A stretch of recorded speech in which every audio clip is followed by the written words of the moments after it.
the advisor, the accountant, and of course, the estate planning attorney are all very integral pieces to an estate plan. And I'd say, especially the attorney in this case, they are the ones who are legally drafting the documents for an estate plan, so be it a trust or a will, getting those items notarized. But ultimately, everybody, it works in tandem. Oftentimes, when I meet with people, estate planning tends to be somewhat reactive. However, what I strive to do as an advisor is make it more proactive. Like, hey, you got a baby due in 2 months. We might want to get your estate plan done and will. And clients are like, oh, yeah, true, true. Thanks for reminding me. I'll get it done. So the advisor oftentimes is going to be the one to drive that getting it done, the accountability factor, and then sometimes even making a connection with the state attorneys.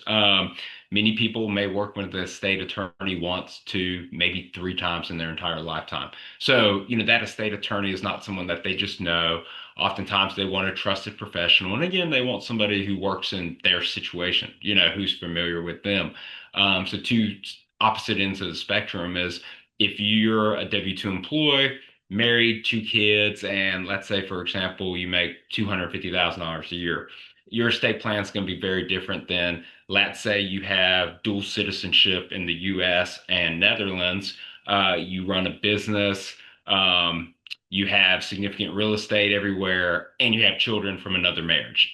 Those type of components really hinge on, okay, what type of estate planning do you need and how do you get help? But those are the places to start, and I've also seen it the other way where an client will come to me from an attorney because they're looking for a financial advisor after getting their estate plan done. They're asking questions such as, do I need a trust? Who can be my trustee? I don't have anyone I trust with my money and assets, et cetera. And that's where oftentimes an attorney can say, okay, we'll find you the right financial advisor to help you on the actual administration of this stuff, of your assets, et cetera. Yeah, so it kind of makes sense. You start with what you have. So if you have an attorney you work with, it's okay, I need an advisor. Whereas if you have an advisor, you go, okay, hey, I need an attorney. So like to me, it would make the most sense that you start with the advisor, right? They know what you have, they know your portfolio, they know a lot about you in general. It's like, oh, you got a kid coming up. Okay, that being proactive. And then it's like, all right, we have all of our paperwork, all I's dotted, T's crossed. Let's now check in with the accountant to make sure it all legally makes sense. And then the if then scenarios for the CPA in terms of taxes. So that all makes sense. Now I like how you say you play that proactive role. Because part of your job as an advisor, you can correct if I'm wrong, is to kind of think about what your clients aren't thinking about. So if they have a kid on the way and all of a sudden, oop, it's twins, you go, okay, now is definitely a good time to talk about your estate planning because you want to give everything to kids 50-50, I'm assuming. You know. So how often do you do that where it's just like you have to suggest something to a client as opposed to them coming to you? In the estate planning world, I'd say it's probably 60 to 75% of the time, I'm the one saying you got to get this done versus them asking. And I always love, I prefer it to be, they're like, I need to get a will done. What do I do? And I'm like, all right, yes, you do. Yeah, yeah, okay. You're gonna be way more inclined to listen to my advice now. That's right. Yeah, yeah. Hey, okay, the pump is primed. You're ready.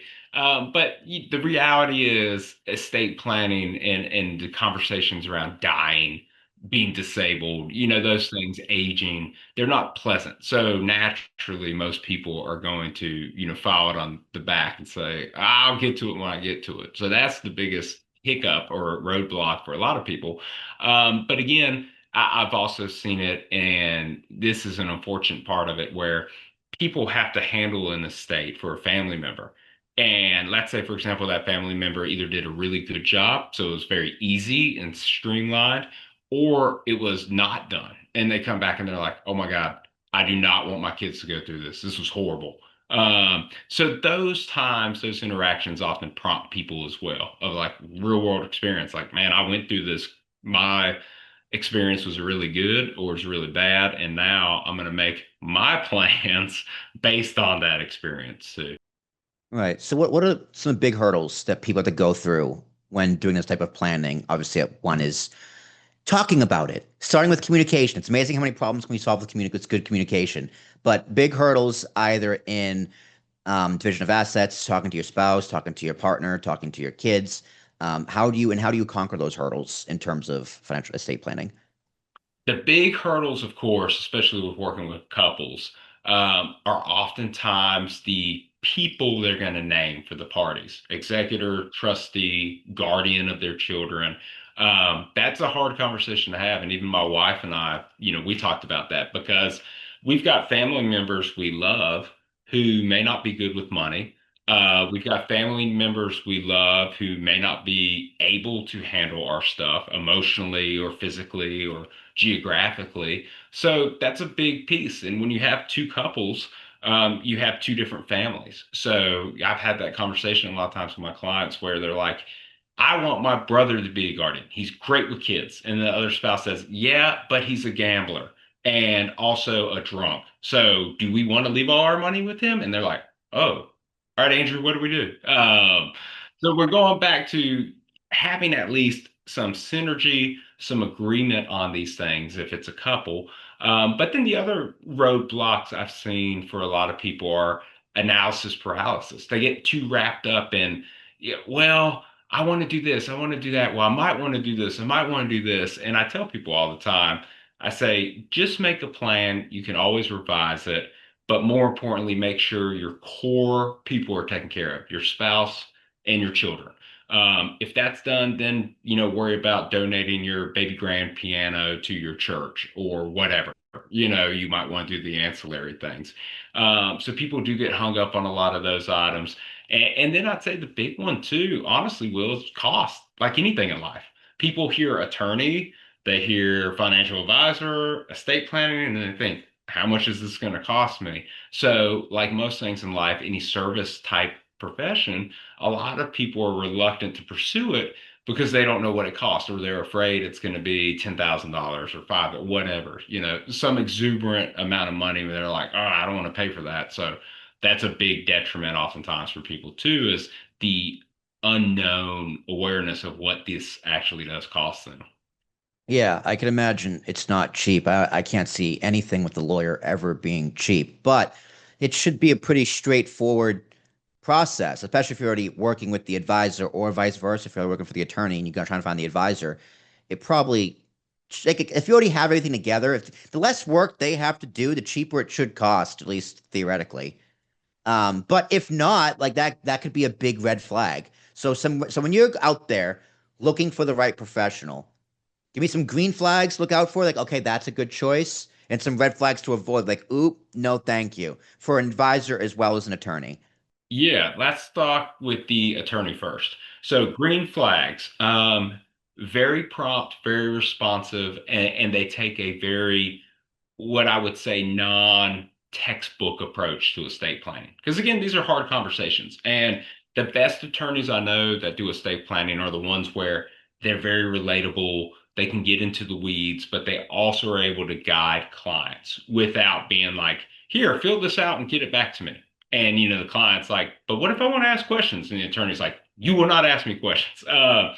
So those are the big things. And then, like you said, Will, that knowing what the attorney does, asking, a big thing is, what type of clients do you serve? Is this a state attorney? Is he is serving people with net worths over 10 million and maybe charging because of the amount of work, or is he helping young families? So those are the big things to look for, is this type of attorney help people like me in my given financial situation. The red flags I would say are, twofold with attorneys. One, again, the ones who are poor at communicating, they're slow, and it's an arduous process. Gathering documents, ensuring things like this. One benefit in today's world is technology has made it easier.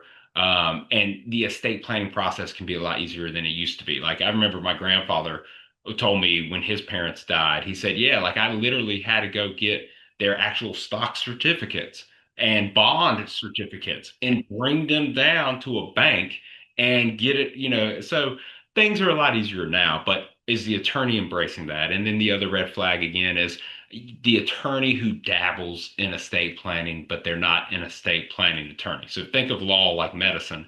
You have cardiologists, you have orthopedic surgeons, You have podiatrists. They're all in the medical sphere. However, they all have a specialty, and law is the same way. So you don't want the guy who, got you off of a speeding ticket to be like, yeah, I'll do your estate plan. I do like one or two of them every 5 years. And it may work, he may know it, but I often tell times it's like if you're going to hire somebody to do your will, your estate plan, make sure that's their specialty. Don't go to your dentist and asking if they can check your heart for you, because they have an MD or in this case DDS.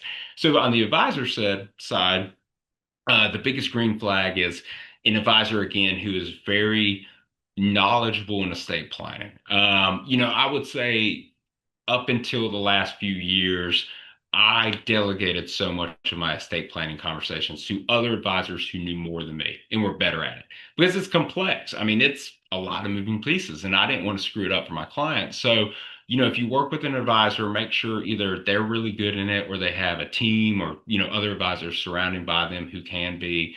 The other red flag I'd say with any advisor is the advisor who never brings it up and never ask about it. And that's a big problem. I've had clients come to me, I mean, significant net worth, 5 to 15 million dollars, and we're reviewing their accounts. I'm like, oh my gosh, you don't have contingent beneficiaries, you have no TOD, you have no power of attorneys on file. And they're like, yeah, our advisor never brought that stuff up. We just did it ourselves. Like they just manage our money. So oftentimes that's one piece where the advisor is very negligent to the estate planning. One other red flag out there is the inverse of that. And these are generally the insurance-based advisors where they are very pro estate planning, but they want to sell more insurance, and that's their kind of ammo.